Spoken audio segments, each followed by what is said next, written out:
companies that are thriving and scaling now are really the ones that are listening to their customer and meeting them where they want to shop. Now you can get information and opinions from your phone, your desktop, with podcasts and social media and places like CBT News and ASBN, and that's really exciting. Welcome to The Fuel Line, where we explore all things automotive with a focus on mergers and acquisitions. Hi, my name's Fareed Ahmed. I'm the founder and the CEO of DSMA and your favorite podcast host. Each episode, we connect with influential figures that drive the automotive landscape. Let's shift into gear and get started.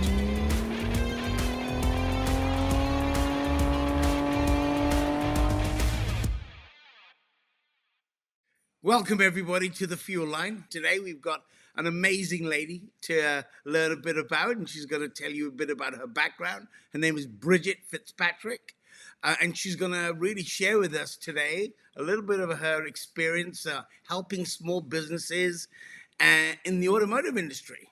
By the way, just a little bit about Bridget. She's the founder of ASBN, Small Business Network, CBT News, and GBF Business Media.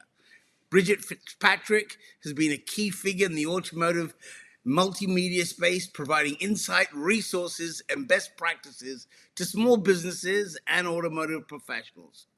Alongside her husband, Jim Fitzpatrick, who on many occasions has interviewed me, he's a fantastic man. She launched CBT Automotive Network in 2012 and ASBN in 2018, building platforms that educate, showcase, and celebrate entrepreneurial success.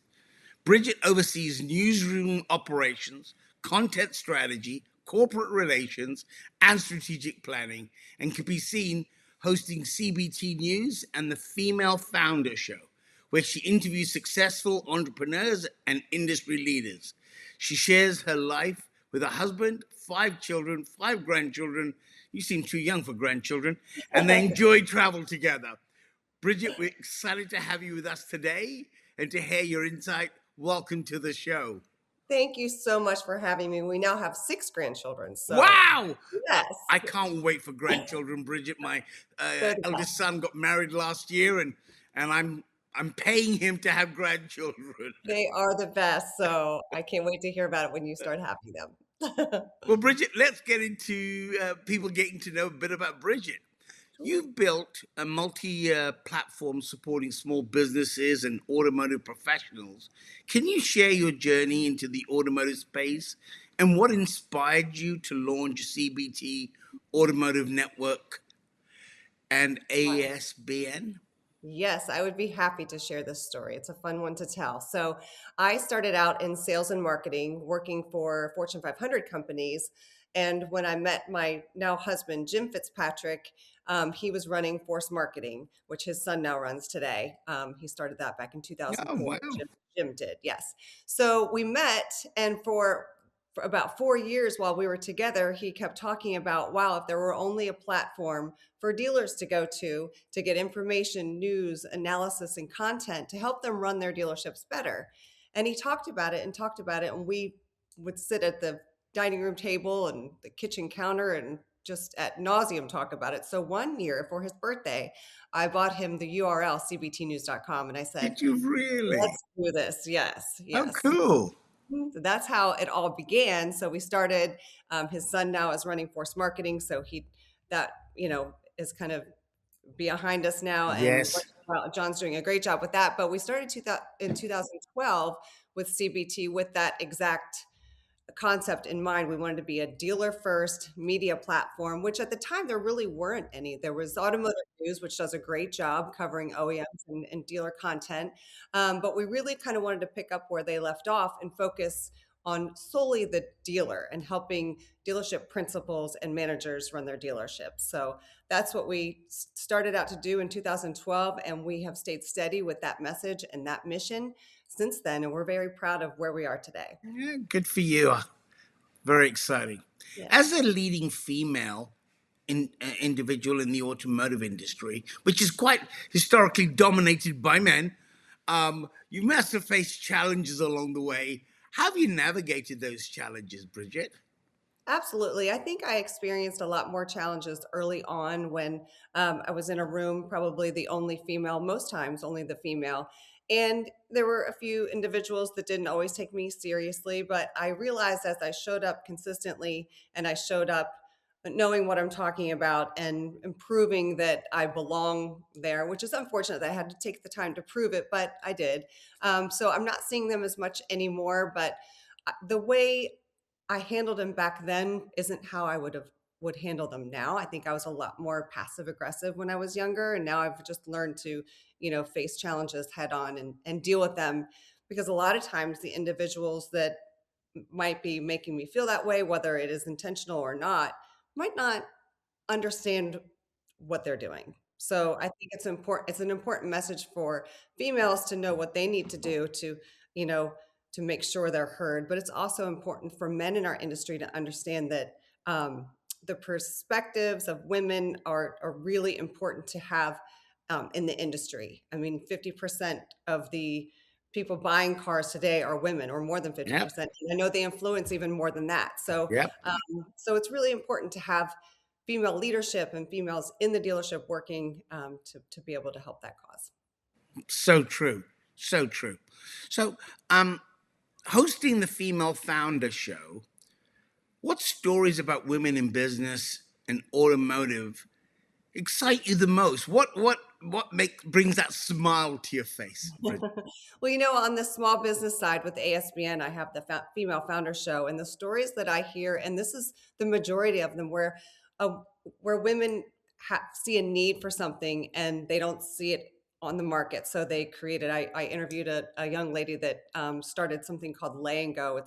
She was stepping all over Legos on her floor in her living room, and she realized there's got to be a better way to clean these up than picking them up piece by piece. So she created this big mat that you put all the Legos in, you cinch it up, and you can store them easily. Well, now that you can buy her products anywhere that sells things like that, organization, Amazon, like that. So those stories are really inspiring, and also the advice that I get when I'm talking to female founders, the majority of them are giving really good advice to females that might be thinking about starting a business, and I really love hearing that advice from women as well.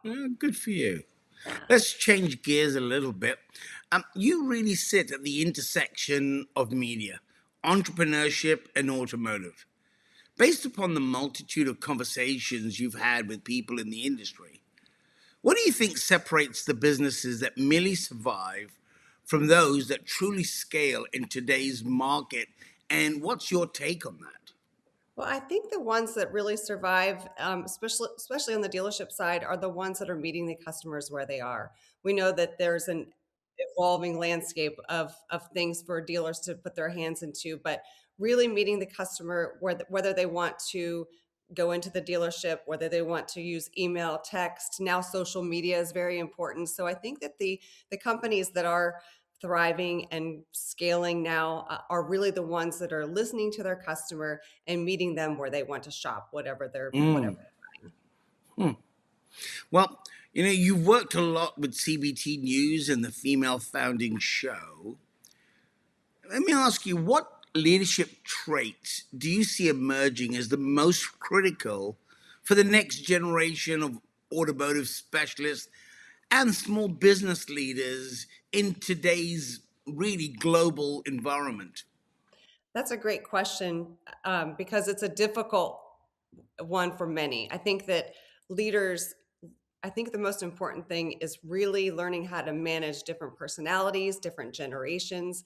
We have people that work for us in all generations, but they all might want to be managed, or they need to be managed differently. So trying to piece all of that together, the leaders that have a really good grasp on that are the ones that I think are doing really well. They can lead with empathy, but also be completely transparent and Good.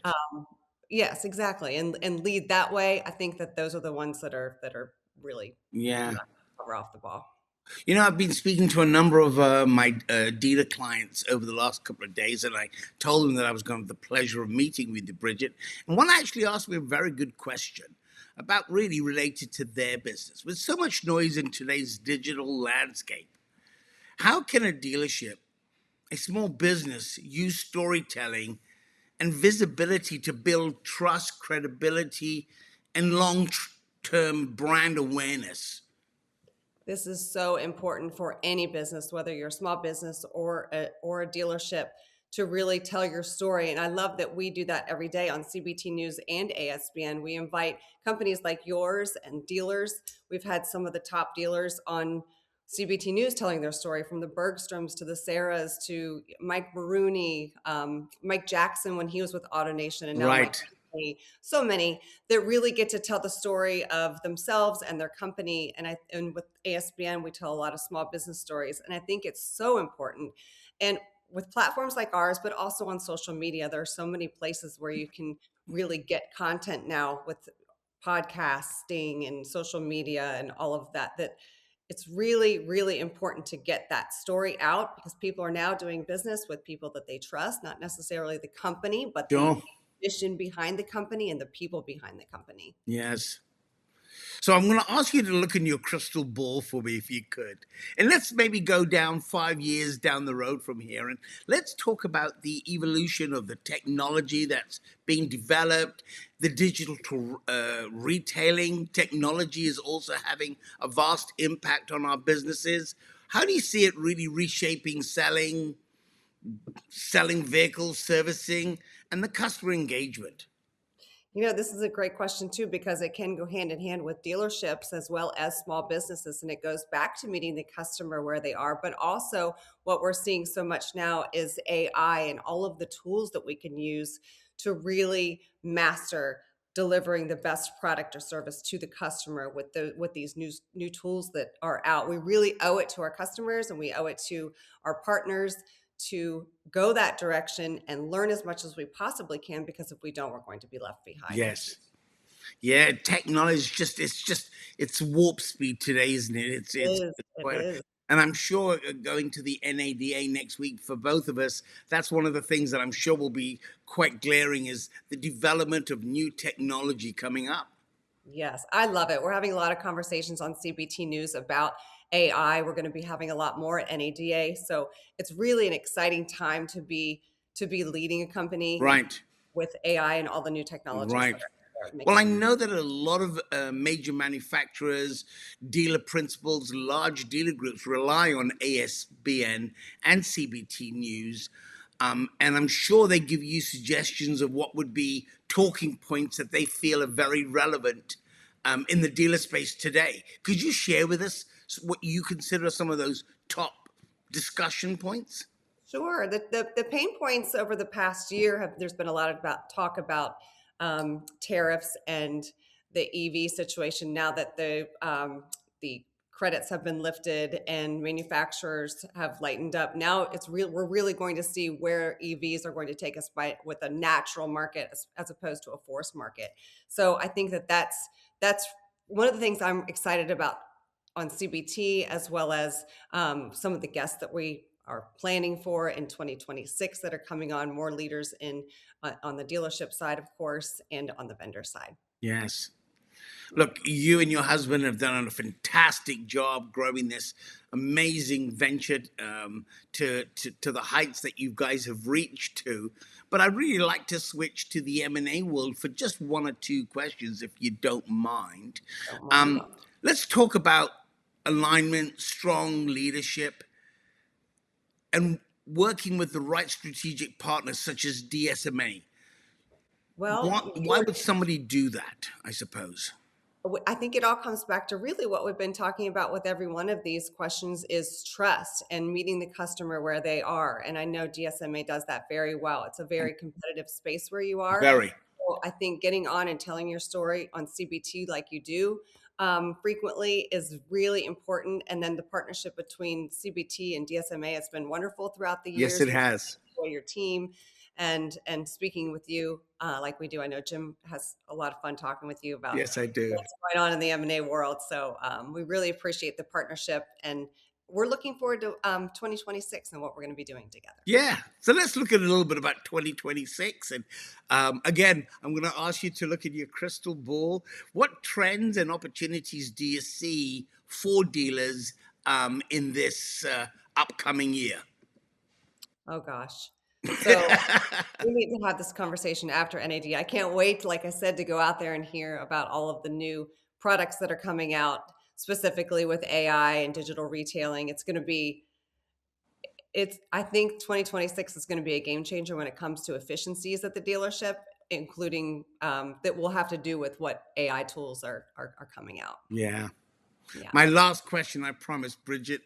Sorry for me firing all these Oh questions. my Yeah. gosh, no, I have no problem. But finally, when you're looking at everything you've built, with uh, ASBN and CBT News and Female Founder, what excites you the most about the future of the automotive industry, small business communities, and where do you personally see the greatest opportunity for growth and innovation for your world?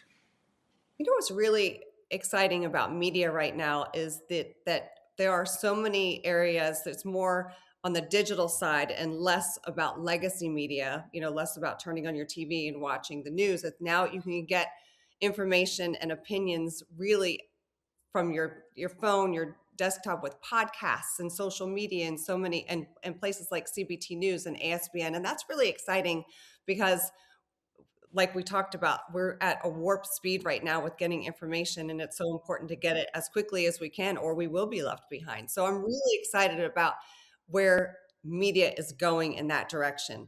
Anybody can start a podcast. I've got a ring light right here, and a laptop, and Right. there's so many places that dealers and small businesses can get information. I'm so excited about that because I love hearing all the opinions that everybody has and all of the insight and advice that we're given on so many different platforms. Yeah. You know, Bridget, I just want to say thank you again so much for joining us on the Fuel Line. It's people like you that help us deliver a better service for our clients and people that watch our show. Really looking forward to seeing you and Jim at the NADA. I don't mean to sound too sucky, but honestly, the amount of people that talk to me about CBT News and everything that you guys have created, your uh, JBF business media. Congratulations. It's people like you that should really inspire people in the automotive industry of what's possible. And with a bit of hard work and a bit of polish, what people can accomplish. So, Bridget, thank you so much for spending some time with us today, and looking forward to seeing you and Jim at the NADA. Yes, we're looking forward to seeing you as well. And thank you, because without your support, we couldn't do what we do every day. So No we really problems. appreciate it. If you enjoyed this show, please like, follow, share. The Fuel Line is always looking to bring people that add value to the conversation around the automotive industry. There's so many facets to our industry, and it's just great to hear from the media side how they see the industry. Hopefully see you guys again soon. And again, my name's Fareed Ahmad. Thank you for joining us on the Fuel Line.